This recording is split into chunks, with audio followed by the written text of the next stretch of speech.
Bonjour les runners, bonjour les sportifs, bonjour au petit monde de la course à pied, c'est Seb et je vous retrouve aujourd'hui pour un nouvel épisode, le 182e du podcast À côté de mes pompes, podcast sur lequel on parle course à pied, notre passion, j'interviewe des spécialistes, des experts, des sportifs de haut niveau et également des sportifs amateurs qui comme moi ont cette passion pour le running. Et c'est le cas aujourd'hui puisque je reçois Marina qui est une athlète orléanaise qui pratique la course à pied depuis sa plus tendre enfance. Après une pause pendant quelques années, elle a repris sérieusement l'entraînement il y a 8 ans et s'est trouvé une passion pour les longues distances.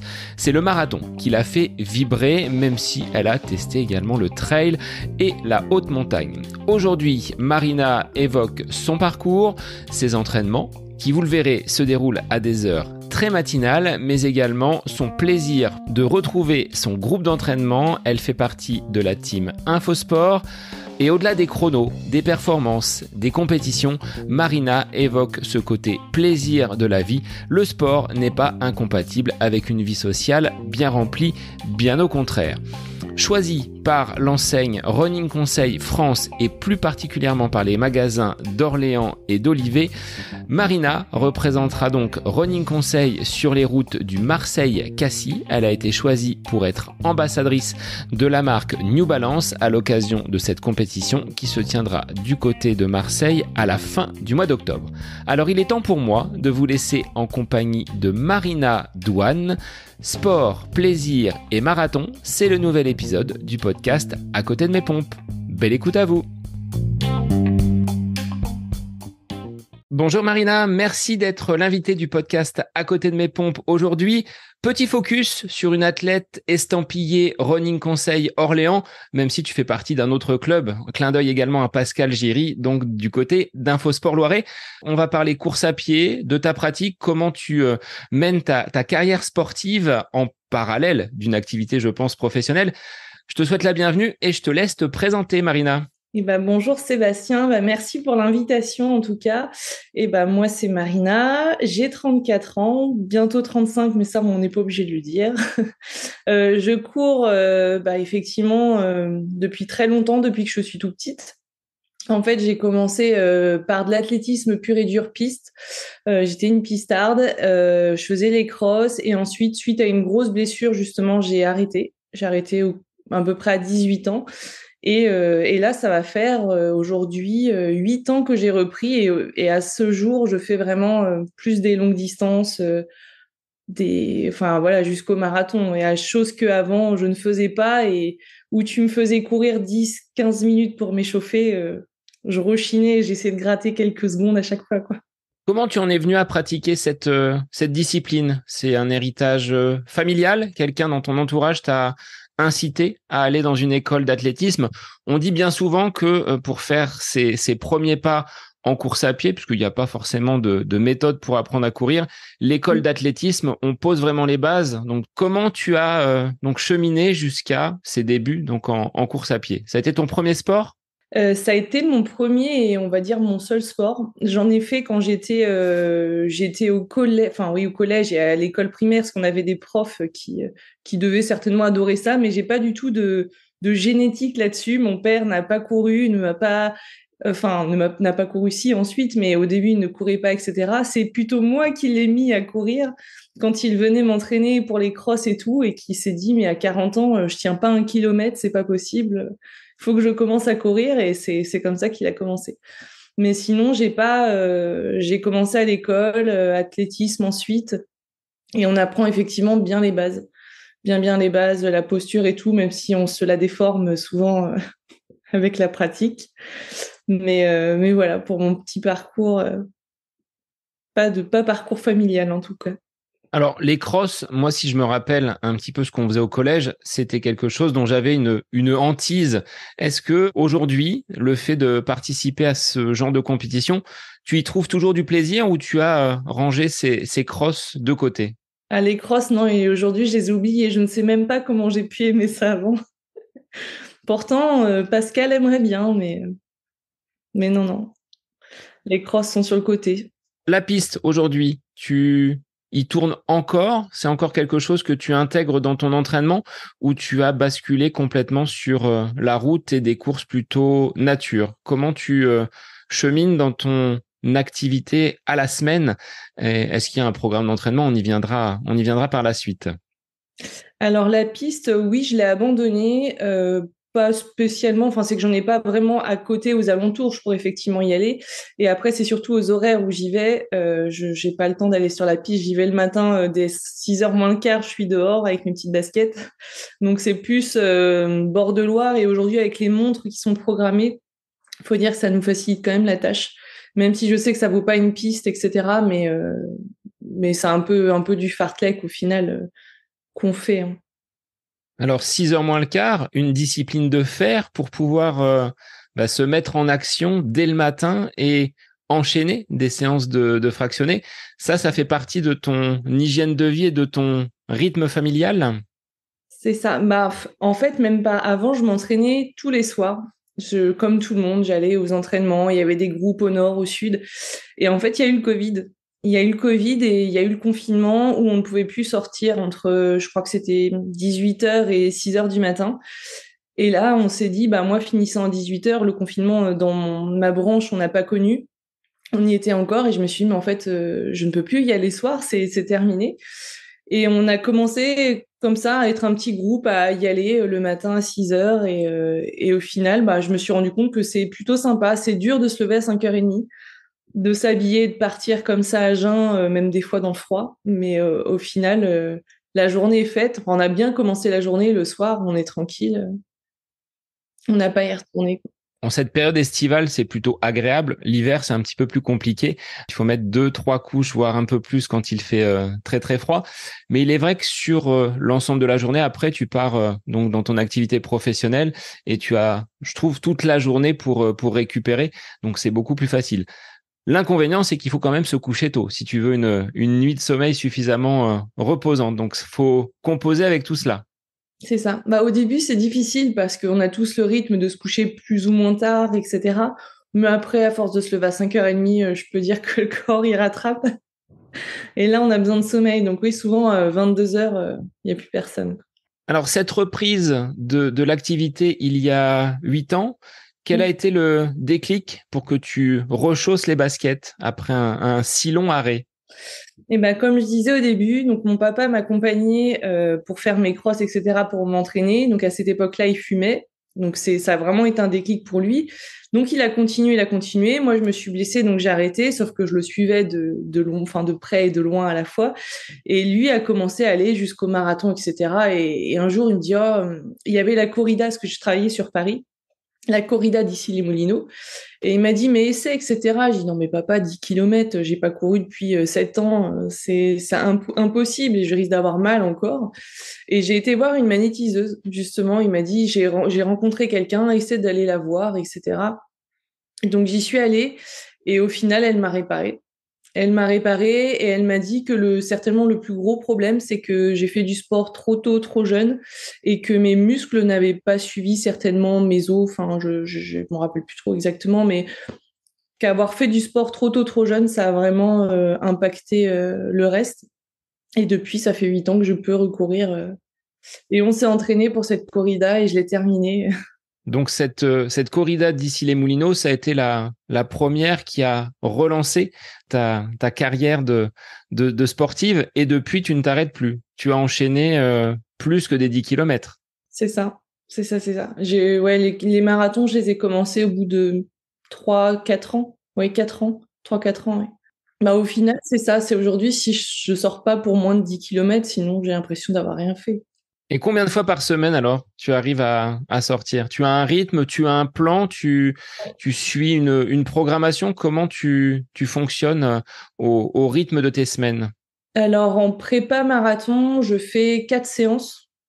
4 séances semaine, pas plus, parce que de toute façon, sinon après, enfin, pour moi, c'est la blessure assurée. Je sais qu'avant, quand j'étais dans un autre club, j'avais 6 séances semaine, c'était beaucoup trop. Donc là, j'en fais 4 de course à pied. Je fais du renfo aussi. renfo, j'en fais pas plus d'une demi-heure. Et hors prépa marathon, souvent je suis plus à 3 séances et puis je fais effectivement du vélo, de la piscine. J'essaie de varier, mais d'avoir toujours au moins 3 séances semaine de course à pied. Est-ce que tu arrives à être à l'écoute de ce que ton corps te dit, des sensations que tu peux ressentir pour ne pas justement reproduire cette blessure? Et ben oui, plus ça va, plus. Enfin, après, c'est toujours compliqué de se dire est-ce que là j'arrête, est-ce que là c'est trop, est-ce que là je suis sûre que c'est vraiment la séance de trop. Après, c'est plus aujourd'hui au niveau de la fatigue. Où avant, je pouvais mettre une sorte de pression, me dire oh là là, mais j'ai pas réussi, ou là je suis fatiguée, je suis nulle. Non, si aujourd'hui ça va pas, je suis fatiguée, et bah la séance je la fais pas, ou je la décale, ou je la fais moins vite. Et au final, bah, je pense que c'est la bonne solution. Enfin, on n'est pas des machines. Le corps, il veut pas toujours. Encore moins à 6 heures moins le quart. Le corps, il a pas envie, hein, des fois. Donc non, non, j'essaie d'être plus à l'écoute. Après, je pense que plus on avance aussi dans l'âge, plus on est à l'écoute de soi. Mais c'est important parce que je vois effectivement des plus jeunes que je vois commencer ou autres qui font bah, les bêtises qu'on faisait à s'entraîner comme des fous. Et puis le problème, c'est quand une blessure s'installe, elle s'installe vite et elle reste longtemps. Et on la masque et on se dit ça va passer et ça finit par ne pas passer. Est-ce que tu as dû renoncer pour des blessures à des compétitions auxquelles tu te préparais et qui bah, finalement sont passées à la trappe? Ça m'est arrivé, on va dire, qu'une seule fois. C'était au marathon d'Annecy. J'étais très fatiguée et très stressée à ce moment-là. Je changeais de maison, etc. Enfin, bref, il y avait plein de projets perso en plus du marathon. Et j'ai eu une contracture au quadriceps. Je me suis reposée, etc. Je me suis dit, j'y vais quand même, mais elle a toujours été là. Et il y a un moment, je me suis arrêtée au poste de secours et ils m'ont dit, non, mais si vous continuez, ce sera la déchirure. Donc, ouais, c'est la première fois où j'abandonnais et c'est très dur. C'est très dur de faire une prépa. Et ça, la contracture, j'ai dû la faire 2 semaines avant le marathon. Donc, quasiment à la fin. Une fois que le gros du volume était fait, c'est presque quand tu touches au but que la douleur finalement est survenue et t'as pas pu te libérer pour cette course, même si le cadre est plutôt sympa du côté d'Annecy, mais là, tu en as pas vraiment profité. Bon, je l'avais déjà fait une fois, mais ce coup-ci, j'aurais bien voulu finir aussi.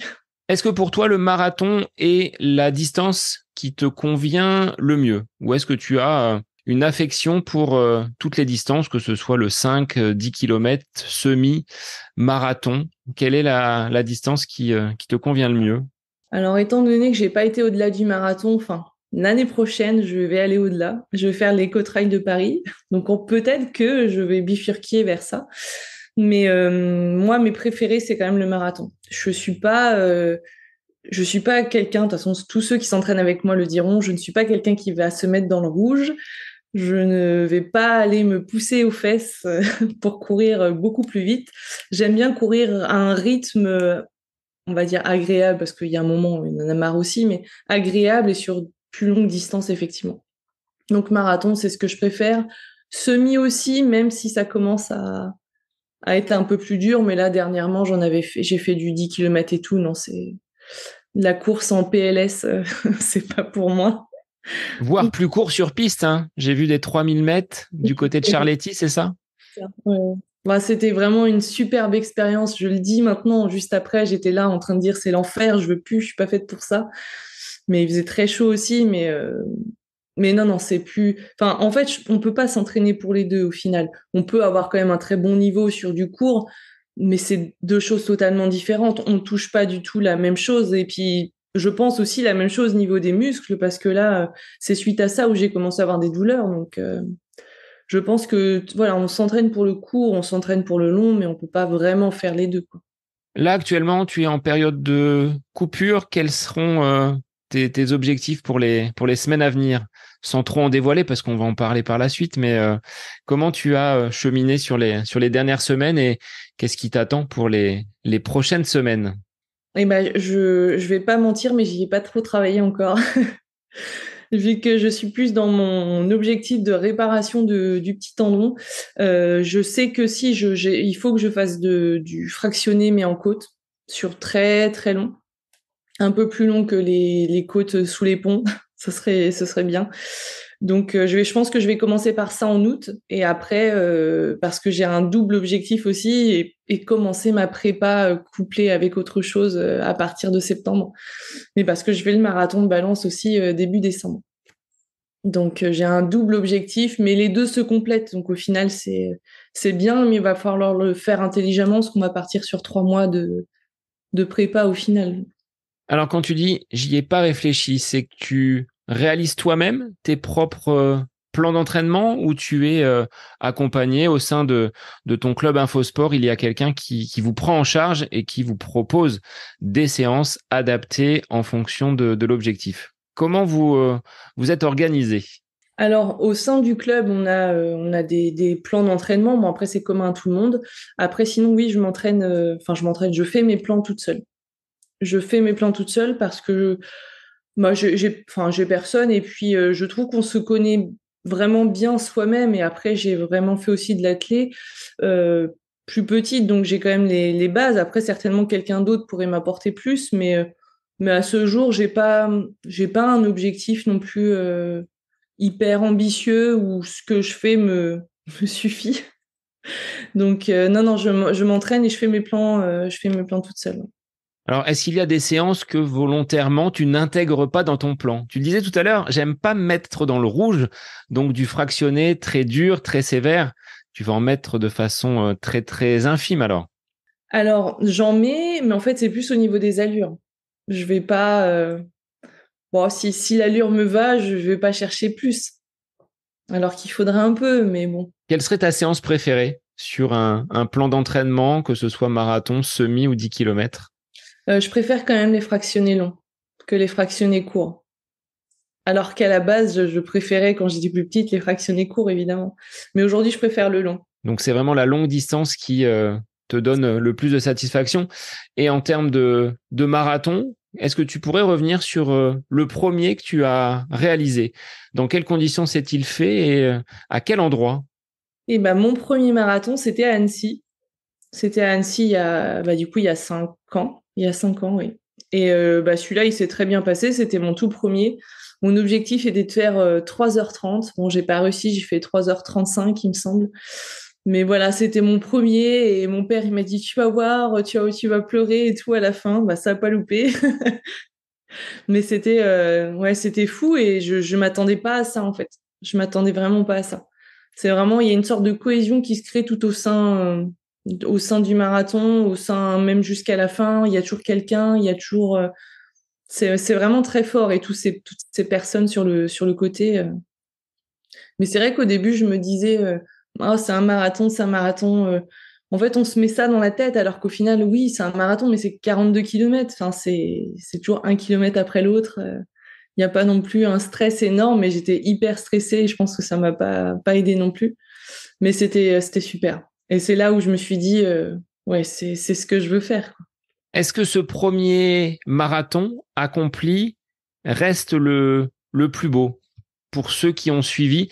Et tu nous diras combien tu en as accompli depuis celui du côté d'Annecy. Mais est-ce que ce premier reste quand même le plus émouvant dans ceux que tu as parcourus? Eh bien, non. Ça sera pas le plus émouvant, parce que le plus émouvant, c'est celui que j'ai fait à Paris pour la deuxième fois, il y a 2 ans. Oui, ou l'année dernière, je sais plus. Non, c'était l'année dernière, pardon. Celui-là, ça aura été. En fait, c'était le marathon pas prévu, le marathon improbable, le marathon. J'ai gagné mon dossard. Bon, j'avoue que j'ai des copines qui m'ont aidé. On a participé à tous les jeux concours, mais je sais pas pourquoi. J'avais envie de le faire. Je me suis dit, il faut que je le fasse. J'étais à la moitié de ma prépa parce que je préparais Madrid, justement le marathon de Madrid 3 semaines après. Donc, grossière erreur, on ne fait pas 2 marathons de suite d'affilée parce que la fin de l'année était très dure. Mais c'était, je sais pas pourquoi, j'ai décidé qu'il fallait que je le fasse et tout le long, ça a été, j'ai eu le sourire tout le long, je n'ai pas eu de courbature, je l'ai fini, je marchais à la fin normalement, enfin, c'était incroyable. Enfin, je l'ai vécu, enfin, c'était un truc de fou. Même mon père, il m'a dit, mais à la base, je voulais le faire, tu penseras à moi. Et tout le long, je me suis dit, allez, je pense à lui, j'y vais, je fonce. Et j'ai explosé mon chrono et jamais j'aurais pensé faire ça. Enfin, Ouais, enfin, je pense que c'est un marathon qui arrive une fois dans une vie et il était vraiment exceptionnel. Toutes les planètes étaient alignées et tout s'est passé correctement. Enfin, il n'y avait pas de fausses notes sur toute cette journée et toute ta course.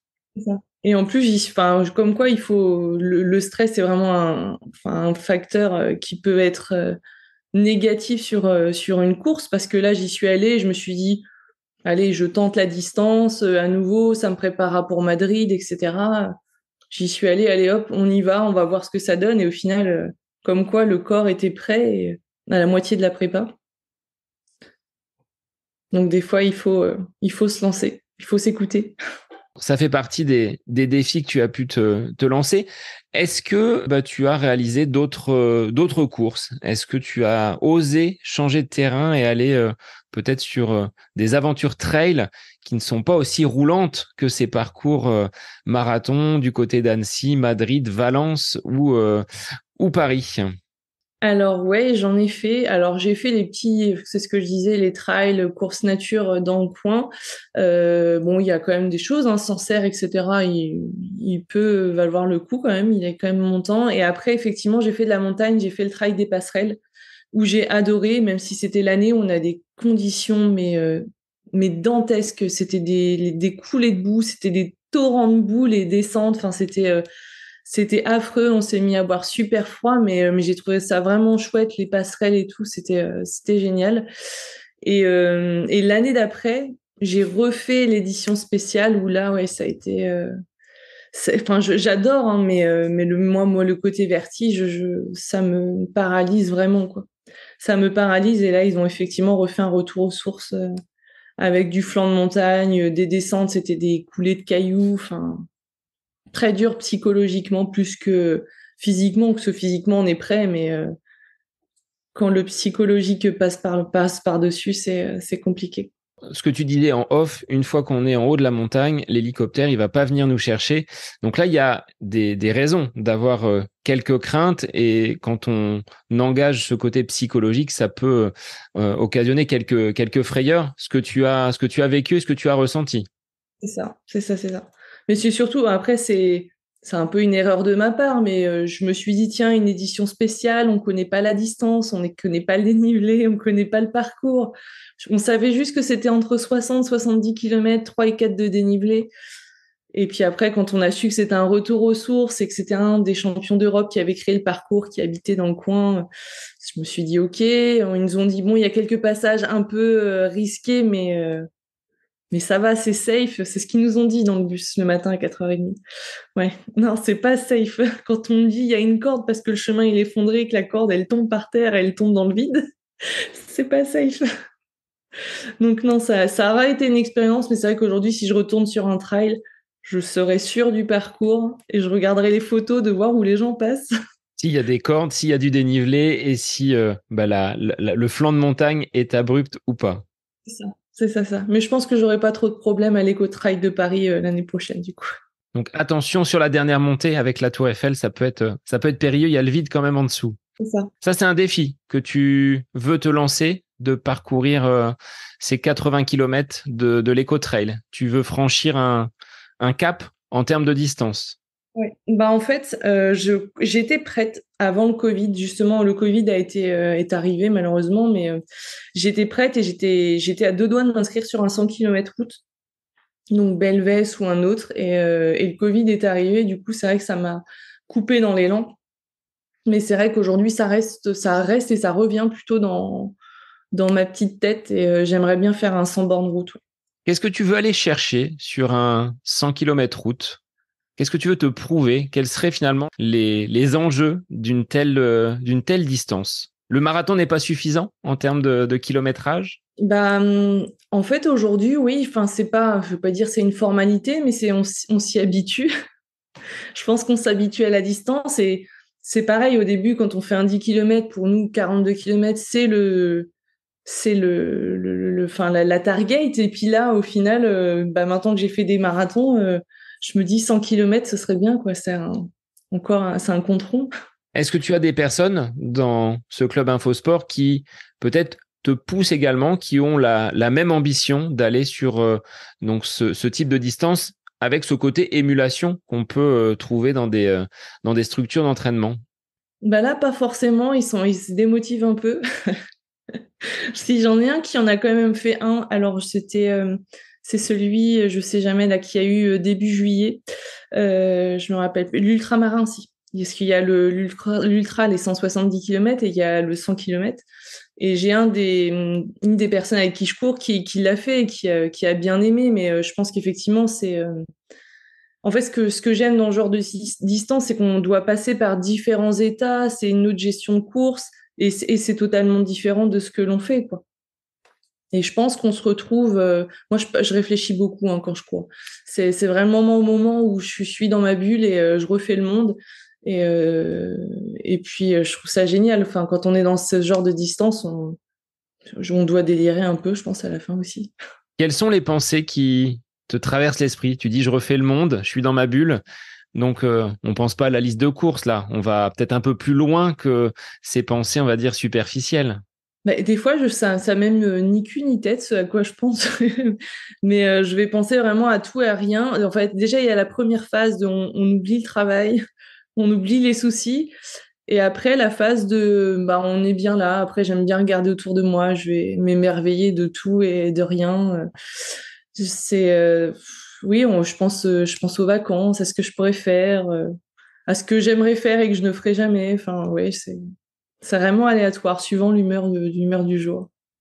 Donc là, il y a du travail pour parcourir donc ces grandes distances. En moyenne, tu cours combien d'heures par semaine? Parce que tu le disais tout à l'heure, c'est minimum 10 kilomètres. Mais est-ce qu'il y a une limite haute pour ton entraînement? Non, pas forcément, parce qu'après, c'est vrai que, ouais, non, pas forcément. Pas, enfin, quand je fais mes entraînements, ils sont quand même cadrés avec fractionnés courts, longs, de l'endurance et sorties longues. Mais non, il n'y a pas de.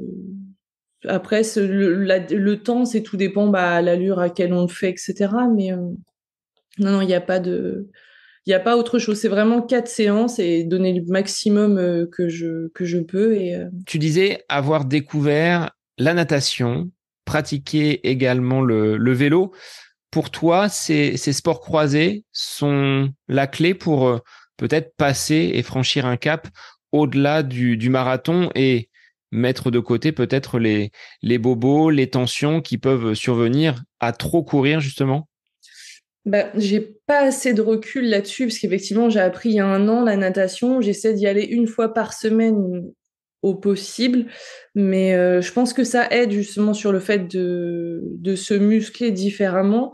Et le vélo, bah, j'en fais quand il fait beau. Alors c'est ça le problème. Je suis pas une grande cycliste. Là, j'en fais beaucoup parce que je suis blessée, mais je pense qu'il faudrait effectivement en faire plus et que si je vais sur de plus longues distances, effectivement, faire des sorties longues en vélo, je pense que ce sera primordial, quoi.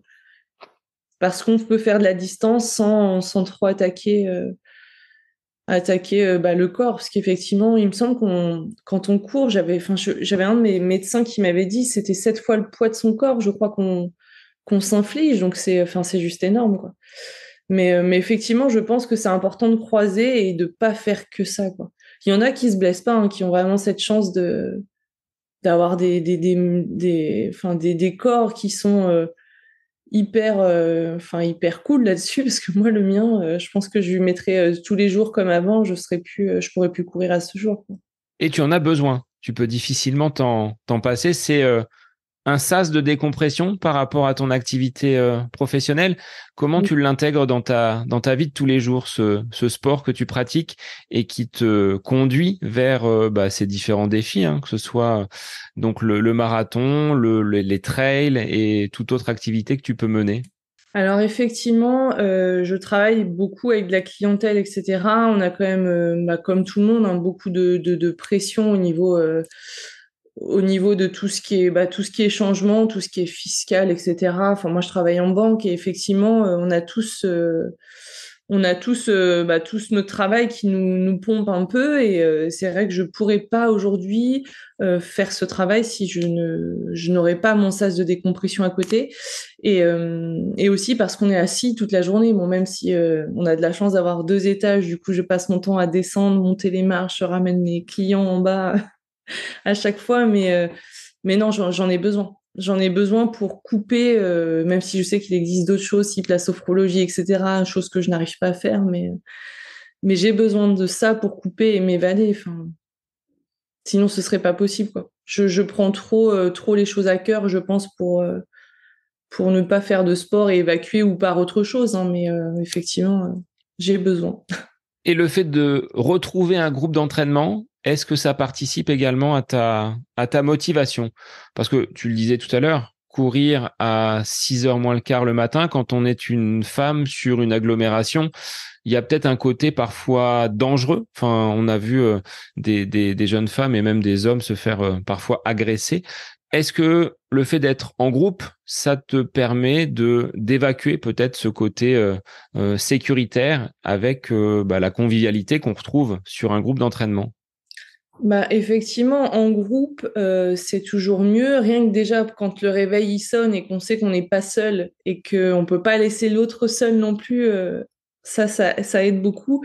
Et le côté sécurisant, parce que oui, personnellement, je n'ai pas peur. Je n'ai pas peur, peut-être enfin, ça m'est déjà arrivé hein, de me faire suivre, etc. Mais je n'ai pas peur et beaucoup justement stress ou ont peur de ça ou quand je leur dis que je cours le matin, bah oui, des fois il fait nuit, hein, en hiver il fait nuit et les gens sont assez choqués ou sont vraiment assez, enfin ils m'alertent beaucoup là-dessus, mais en fait je pars du principe qu'effectivement si on a peur de tout, on ne fait rien. C'est pas parce qu'on a peur que ça ne peut pas arriver, ça peut arriver dans plein d'autres choses. Oui, effectivement, c'est pas l'endroit le plus sécure le matin, mais on n'est jamais seul ou sinon c'est très très rare. Et puis après, quand je suis seule, je fais super attention aussi, quoi. Mais faut pas s'empêcher de faire des choses. Et puis si c'est malheureux, mais si quelque chose doit arriver, bah ça arrivera malheureusement. Mais au moins j'aurais vécu, j'aurais couru. On ne souhaite pas de mal, hein, bien évidemment, mais c'est vrai que le côté groupe apporte également une forme d'émulation. Enfin, je ne sais pas à combien vous vous retrouvez le matin, mais tu le dis, hein, si on doit avoir un rendez-vous, un entraînement, une sortie, bah, si les camarades sont également prévus sur ce lieu de rendez-vous, ben, on ne peut pas appuyer sur le réveil et zapper cette séance d'entraînement. Donc, il y a un côté motivation qui, je pense, est également important à l'idée d'aller rejoindre tes camarades pour une séance de fractionné de bon matin. C'est ça. Et puis c'est ça. Puis on n'est pas seul, donc ça aide. Ces défis que tu vas te lancer, tu les réalises avec quel type de matériel? Est-ce que tu es attaché à une paire de chaussures en particulier?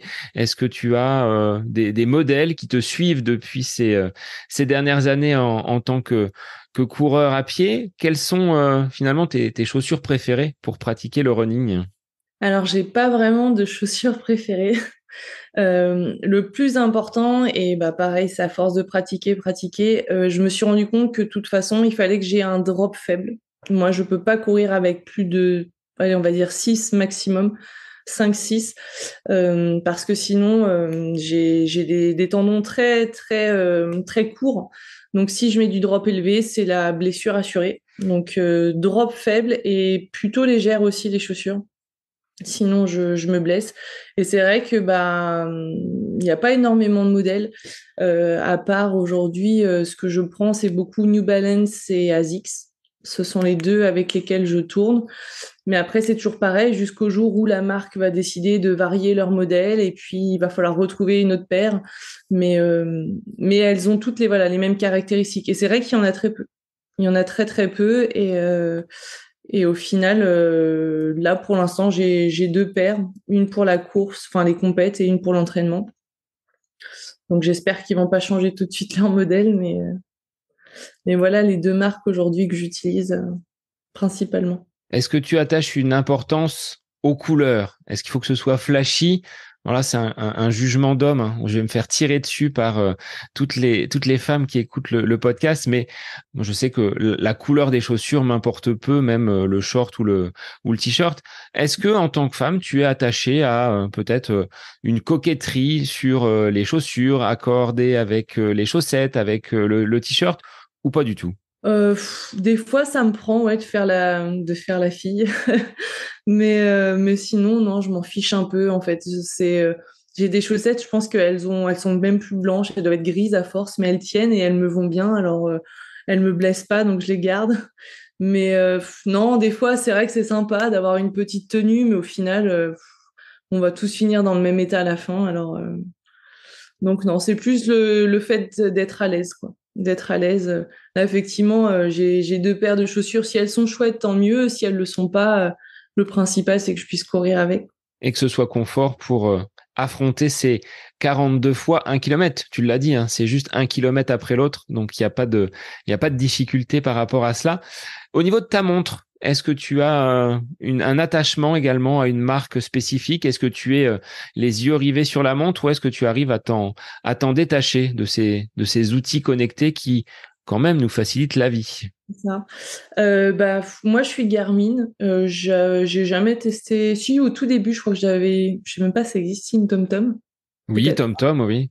Alors, c'était pas les plus performantes, hein. J'en ai une en test, ça avait du mal à capter le satellite. Autant sur le guidage routier, je pense que ça fonctionne. Sur les montres, je crois même qu'ils doivent arrêter à la fin de l'année ou à la rentrée le suivi des activités. Donc TomTom, ta première montre. La première montre et après, j'ai vite passé sur Garmin. Je trouve que l'appli est bien, les montres sont sympas aussi. Et là, je suis avec la Phoenix 6 Pro Solar, ce que j'avais pris celle-ci. Donc, je me suis fait un gros plaisir, mais je voulais faire un trek au Népal. Il y a eu aussi encore le Covid. Je crois que le Covid m'a vraiment coupé sur plein de choses. Mais je me suis dit, bah tiens, c'est sympa, la montre, elle peut se recharger au moins. Éviter de trop se décharger grâce au soleil. Et c'est comme ça que je suis partie sur cette montre. Et puis c'est plutôt pas mal parce qu'elle fait énormément de sport. Ça, c'est vraiment. Elle peut faire du paddle, parce que je fais du paddle aussi. Elle fait la piscine. C'est vraiment. Elle est très, très bien. Très, très bien. Et je suis quand même oui, plutôt du genre née sur la montre, sauf quand on est en sortie longue le dimanche, une sortie blabla run.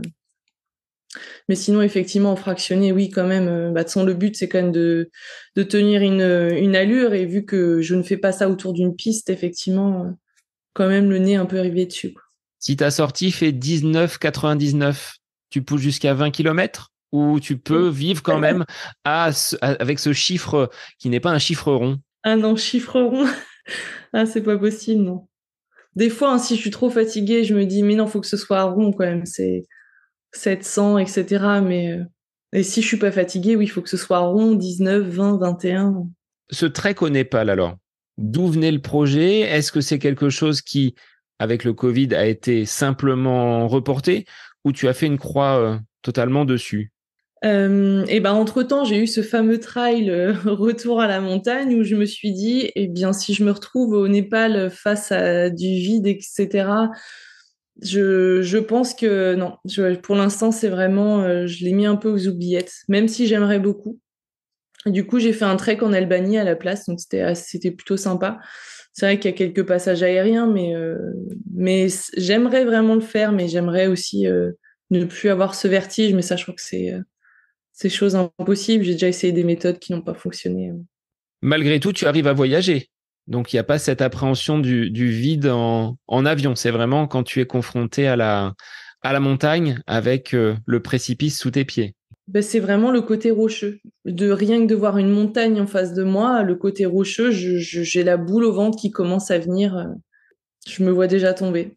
Par rapport au marathon que tu as déjà donc réalisé de façon européenne, est-ce qu'il y en a d'autres un peu plus exotiques, un peu plus lointains qui te font de l'œil, que tu dis bah ça sur mon calendrier dans les 2, 3 prochaines années, j'aimerais bien l'accrocher à mon palmarès.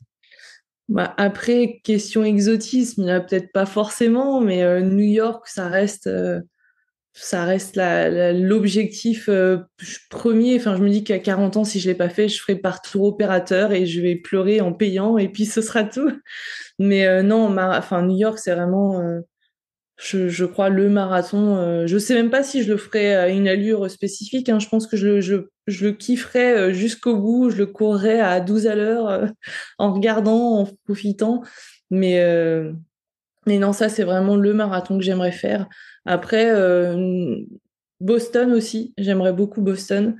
Mais sinon, c'est plus voyager et visiter en même temps, en fait. C'est plus ce côté-là qui m'attire qu'un marathon bien spécifique. Après, je les connais pas tous, hein, mais plus faire différents marathons et voir différentes villes en même temps, hein, je trouve ça stylé. Donc, quand tu pars en voyage, il y a forcément la paire de New Balance ou d'Asics dans la valise. C'est ça. Mais pas forcément pour un marathon. Avant ces échéances un petit peu plus lointaines, outre-Atlantique, il y aura une course du côté de Marseille, reliant Marseille à Cassis, avec une bonne côte à monter, hein, la côte de la Gineste. Comment tu en es venu à vouloir parcourir donc cette course et tu as été choisi par le groupement donc Running Conseil France pour prendre part à cette compétition. C'était quelque chose que tu avais coché ou tu as tenté tout simplement un concours où tu as été lauréate? Et ben effectivement, j'ai tenté et, et j'ai été reçue. En fait, enfin, j'ai tenté parce qu'effectivement, cette course, je la suivais déjà sur les réseaux, j'en ai entendu beaucoup de bien. Dans la team Infosport, justement, on voit beaucoup de personnes qui la font, qui justement disent que c'est une superbe course. Et quand j'ai vu passer cette annonce en fait pour postuler, je me suis dit, mais pourquoi pas en fait, ça peut être l'occasion de la faire, etc. Mais sans grande conviction, hein. Je me suis dit, allez, je me lance. Et un jour, j'ai reçu un mail et je me suis dit, bah c'est pas possible. J'ai même failli le mettre dans la corbeille, hein, le mail, hein. Parce qu'au début, c'était nous vous félicitons, merci d'avoir participé. J'ai dit, oh là là, c'est comme d'habitude, allez supprimer corbeille. Après, je me suis dit quand même, il est assez dodu le mail, il y a quand même beaucoup de choses décrites. Je vais peut-être quand même le lire.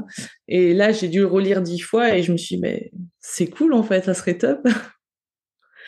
Et donc effectivement, j'ai été prise pour représenter Running Conseil France et puis Orléans et New Balance à Marseille-Cassis.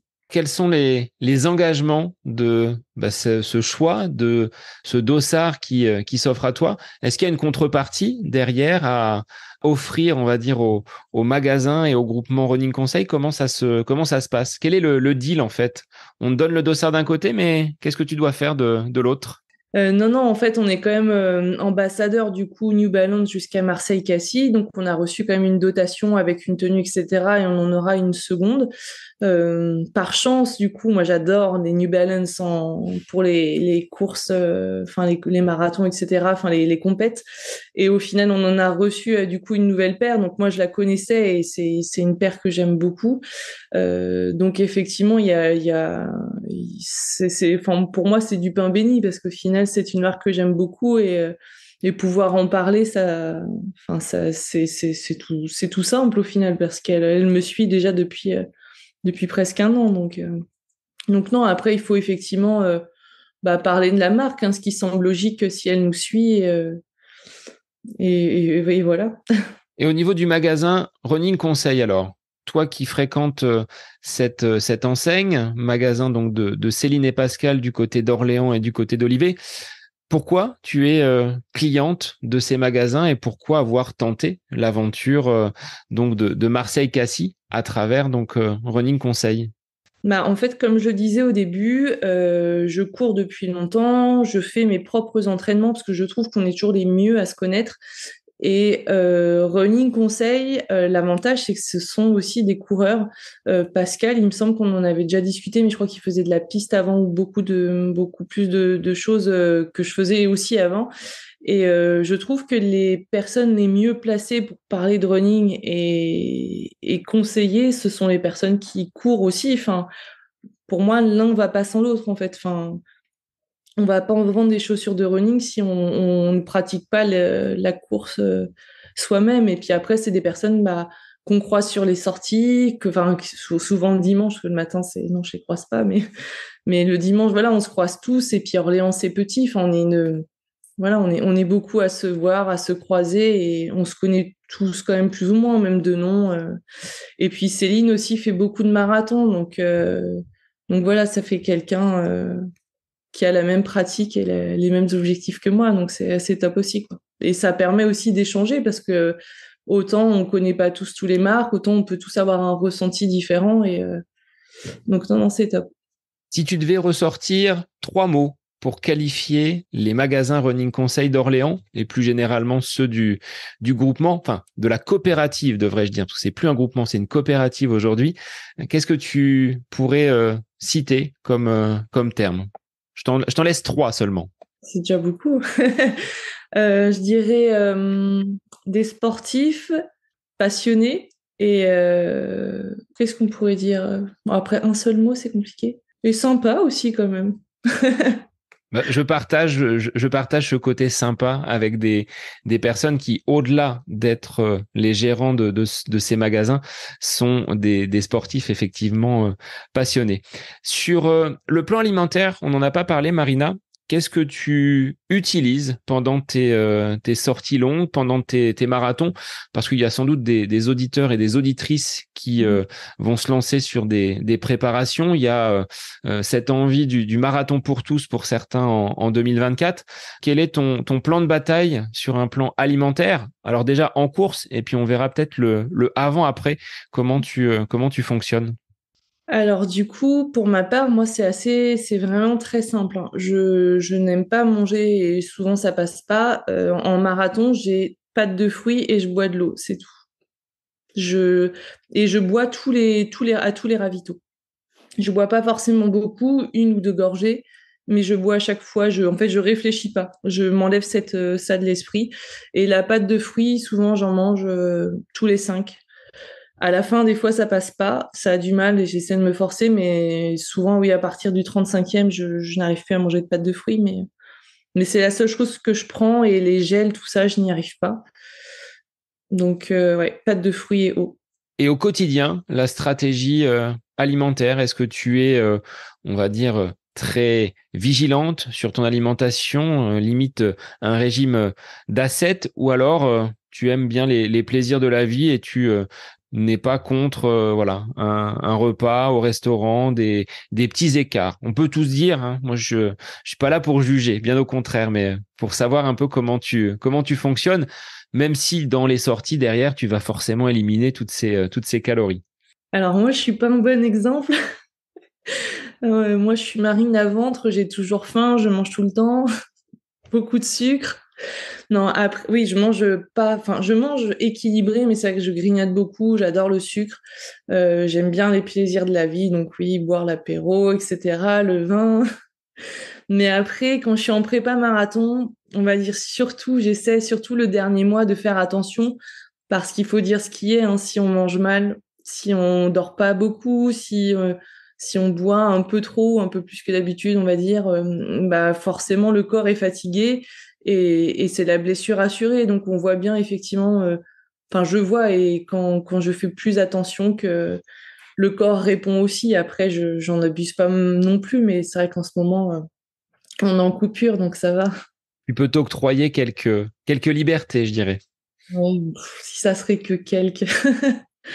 Mais non, non, je fais pas spécialement attention. J'ai essayé de faire attention. Je vois tout de suite effectivement les résultats, mais c'est hyper dur. Enfin, j'aime beaucoup manger, tout. Enfin, j'aime bien vivre, donc forcément, je trouve que c'est hyper dur.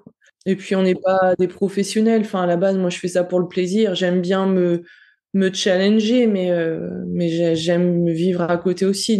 Donc pas de privation à l'extrême au détriment justement d'une vie sociale et des plaisirs de la vie, entre guillemets. c'est ça. Alors sur l'après-course, là bah, tu t'octroies, je pense, des petits plaisirs. Quelle est la stratégie alimentaire post-marathon? On reste sur bah, du sucré, du grignotage, des apéros? Ouais, bah quand qui dit marathon dit toujours chocobon. Donc j'ai toujours un paquet de chocobons après un marathon, c'est la tradition. Et les frites aussi. J'adore les frites. Et puis bah, la bière forcément, mais ça je crois que ça colle, c'est l'étiquette qui colle à notre club. Non, après le marathon, on fait ce qu'on veut là, on a le droit, hein. On a bien souffert quand même. Et après avoir bien cavalé, bon, bah, c'est plaisir, récompense justement les efforts consentis.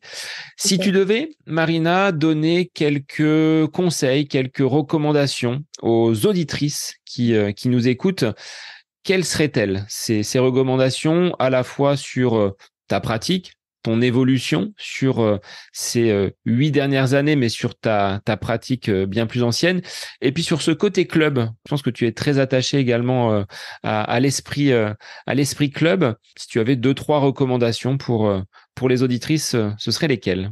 Alors, moi, enfin, souvent, c'est que je vois surtout, par exemple, les filles, on est souvent très peu citées, très peu. Et c'est vrai, c'est hyper dur. C'est pour ça que quand on est quand même mis à l'honneur, même si effectivement, il n'y a pas forcément de niveau, etc., comme beaucoup vont le dire, je trouve que c'est important. C'est pas parce qu'on est des femmes, effectivement, on a tout ce côté. Bah, on a les problèmes de femmes, on a plein de choses qui arrivent. Mais malgré ça, on a le droit de faire du sport, on a le droit d'exister. Euh, on n'a certainement pas les mêmes niveaux qu'un homme, ça c'est sûr. Et encore, il y en a qui montrent le contraire d'ailleurs, qui sont très très fortes. Mais faut pas s'arrêter à ça. On en a besoin. C'est plus comme avant. Enfin, aujourd'hui, une femme peut être libre de travailler, de faire du sport, de s'épanouir. Et moi, ça m'aide beaucoup parce que j'ai discuté avec quelqu'un qui s'occupait justement de gérer un peu des filles, etc., des plus jeunes, et il disait que c'était les personnes qui étaient les plus complexées, enfin, gênées par beaucoup de choses, en fait. Et je trouve que le sport nous aide, nous, les femmes, enfin, certainement tout le monde, mais je trouve que ça aide beaucoup à s'accepter, notre corps se transforme. Enfin, je trouve que s'il y a rien de plus fort que le sport pour s'aider à s'affirmer et à être épanoui, en fait, parce que on a notre corps qui change, on a une sensation de bien-être, enfin, il y a l'endorphine, il y a tout ça, et ça donne confiance en soi, en fait. Enfin, je trouve que il y a rien de plus beau que le sport au final. Et peu importe le sport, hein, la course à pied, moi, c'est le truc qui me convient, mais je pense que dans tous les sports qui existent, on peut tout trouver quelque chose. Quelque chose. Et effectivement, il y a des fois, nous, les femmes, on a des périodes où on n'est pas très bien. Mais voilà, ça aide à remonter et à se sentir plus forte. Et on peut doubler des garçons aussi.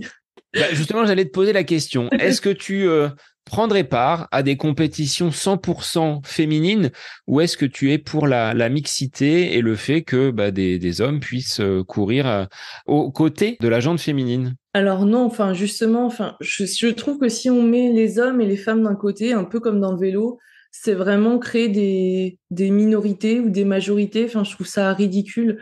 Et justement, enfin moi enfin j'aime bien tout le monde, j'aime bien courir avec des hommes. Je suis plus souvent avec des hommes, c'est vrai, mais j'aime bien. Enfin, je suis contente quand je peux courir avec des femmes aussi. Et je trouve ça top en fait parce que on va discuter de choses différentes, on va se challenger. Enfin, moi, étant femme, quand je double des hommes, je suis contente. C'est une sorte de super pouvoir qui m'aide. Mais non, non, pour moi, il faut rester mixte parce qu'on s'apporte tous les uns les autres. Enfin, je trouvais ça ridicule de couper les deux, quoi. Est-ce que tu as déjà eu des remarques désobligeantes au détour justement d'une course d'un homme que tu aurais doublé? Est-ce que tu as déjà entendu certaines paroles au passage justement ou en ayant doublé un concurrent? Ouais, bah ça, il y en a beaucoup, peut-être même encore beaucoup trop. Il n'y a pas forcément des paroles, il y a ceux qu'on double et qui vont vous redoubler et vous faire des croche-pattes. Ça, j'en ai déjà eu souvent. Des croche-pattes tout court aussi. Effectivement, ceux qui vous refont des queues de poisson. Il y a aussi les petits malins qui sont derrière et qui parlent bien haut et fort en disant qu'ils sont bien ici, qu'ils sont bien juste derrière. Enfin, on les entend très bien. Tout ça, c'est un peu gênant. On a juste, enfin, je cherche pas, hein, je continue ma course, mais des fois, on a juste envie de se retourner et dire, mais enfin, je vous entends, mais ils le savent en plus. Mais c'est ce côté un peu macho des fois qui est un peu lourd, quoi. Même une fois sur le vélo, hein, j'ai eu le droit à une femme n'a rien à faire sur un vélo. Oui, là, ça va quand même assez loin. Là, on aura envie de s'arrêter et puis d'exposer notre point de vue à ces automobilistes, entre guillemets. Et le problème, voilà, il y a des femmes, enfin, moi, personnellement, je trace et je me dis que l'ignorance est le mieux. Et puis, de toute façon, je sais pas ce que je ferais grand-chose toute seule avec mes petits bras. Marina, on arrive presque au terme donc de cette interview. Quelle sera donc ton actualité? On l'a dévoilé un petit peu hein, avec donc cette course du côté de Marseille, mais je te laisse repréciser ton planning jusqu'à cette fin d'année 2023 et peut-être des perspectives déjà que tu as sur 2024. Et bah oui, moi, du coup, l'entraînement, si Petite en on veut bien, va recommencer début août pour préparer Marseille-Cassis qui est fin octobre. Donc une course avec pas mal de dénivelé, donc il va falloir que j'aille faire du dénivelé. Et ensuite, donc ça tombe plutôt bien dans la prépa, j'ai le marathon de Valence, j'y retourne cette année, début décembre, donc un mois après. Et je me suis déjà challengée pour faire l'éco-trail de Paris l'année prochaine, les 80 km. Quelques mois qui vont être très, très sportifs. Sur Valence, est-ce que tu vises un chrono? Parce qu'il semblerait que ce soit un parcours propice à battre des records. Alors, quel serait celui affiché? Bah, j'aimerais également aller battre Paris et me rapprocher des 3h05. Mais voilà, c'est toujours pareil. À la base, je m'étais dit dès que j'arrivais à moins de 3h15, j'arrête. Et puis au final, j'en ai refait 4 depuis. Hein. Mais oui, j'aimerais bien 3h05. Mais après, c'est pareil. C'est déjà très bien ce que je fais. Et puis, si j'y arrive, tant mieux. Et si j'y arrive pas, ce n'est pas grave, quoi. Donc, pas de pression supplémentaire et du plaisir avant tout sur les prochains objectifs et les prochaines courses. Pour du dénivelé, pour Marseille-Cassis, tu vas aller où du côté d'Orléans? Parce qu'il n'y a pas beaucoup de relief, pas beaucoup de dénivelé positif. Et ben, je pense aller alors par chez mes parents parce que en forêt d'Orléans, du côté de Gien, etc., il y a quand même des belles côtes, ce qui fait quand même des côtes où on peut courir. Il faut pas que ce soit des côtes où on court tout doucement, il faut quand même pouvoir avoir un rythme assez intéressant. Et sinon, Sancerre. Sancerre est quand même le plus proche et le plus propice aussi à avoir de belles montées assez longues. Moi, je te souhaite de reprendre un entraînement qui soit qualitatif et qui te conduise jusqu'à cet objectif, donc du côté de Marseille-Cassis dans un premier temps. J'avais une dernière question que je pose traditionnellement à mes invités. Pour toi, un instant où tu serais à côté de tes pompes, c'est-à-dire où on ne parle pas d'activité sportive quelle qu'elle soit, qu'est-ce que tu aimes faire en dehors de toute activité sportive? J'aime bien manger. Beaucoup de chocolat. Donc une barquette de frites et des chocobons et c'est bon. Et une bière. Et une bière pour faire passer le tout. C'est ça exactement.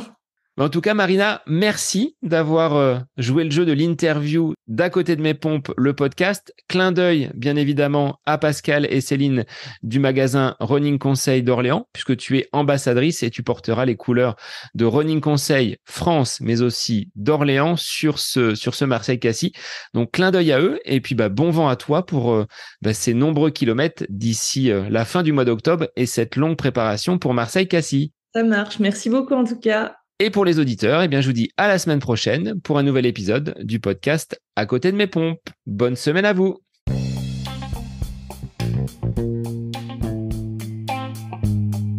J'espère que cet épisode avec invité vous aura plu. Je vous remercie infiniment de votre écoute. Pour faire remonter le podcast dans les classements, je vous invite à laisser une petite évaluation sur Apple Podcast, 5 étoiles, un petit commentaire, ça me fera énormément plaisir et vous permettrez au podcast d'être remonté, diffusé, déployé sur ces différentes plateformes de façon plus importante encore qu'il n'est actuellement. Et puis je vous invite à me retrouver sur les différents réseaux, Facebook, Instagram. Laissez votre petit message, votre commentaire, ça me fait plaisir plaisir d'échanger avec vous.